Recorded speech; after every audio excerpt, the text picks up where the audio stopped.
алаяқтарға алдансаңыз, оларға рахмет айтыңыз. Бұл жөнінде өзімнің басымнан өткен бір оқиғамен сіздерге бөлісемін. Мүмкін сіздерге ол сабақ болар. Бастапқы кезде осындай аз сума жоғалта бастайсыз, одан сабақ алмасаңыз, осы сияқты оқиғалар сіздің басыңызға айналып келе береді. Енді ол ауқымды ақша жоғалтқан бір оқиғамнан бастайын. Осында интернет қарап отырамын. Ішінде трейдинг деп шығады. Ақша салсаңыз, сізге ақша келе береді.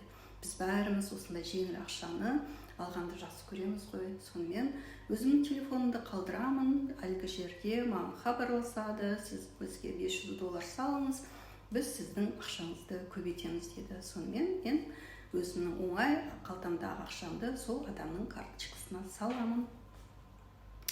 Салысымен бірден түсінемін, что ол ақша маған қайтып келмейтін, алаяқтарға жолыққанымды. Бірден енді бұл мәселенің шешімін табайын деймін. Ізденемін, қараймын, интернетті қараймын, банктерге барамын, чаржбек қайтару керек деген сияқты оған әйтеуір жазып жүріп, өзімнің $500 аламын. Бұл жерде айтайын дегенім, өзімнің мышлениемен жұмыс жасадым, ол ақшаны қайтардым, бірақ мен бұл оқиғадан ешқандай сабақ алмадым.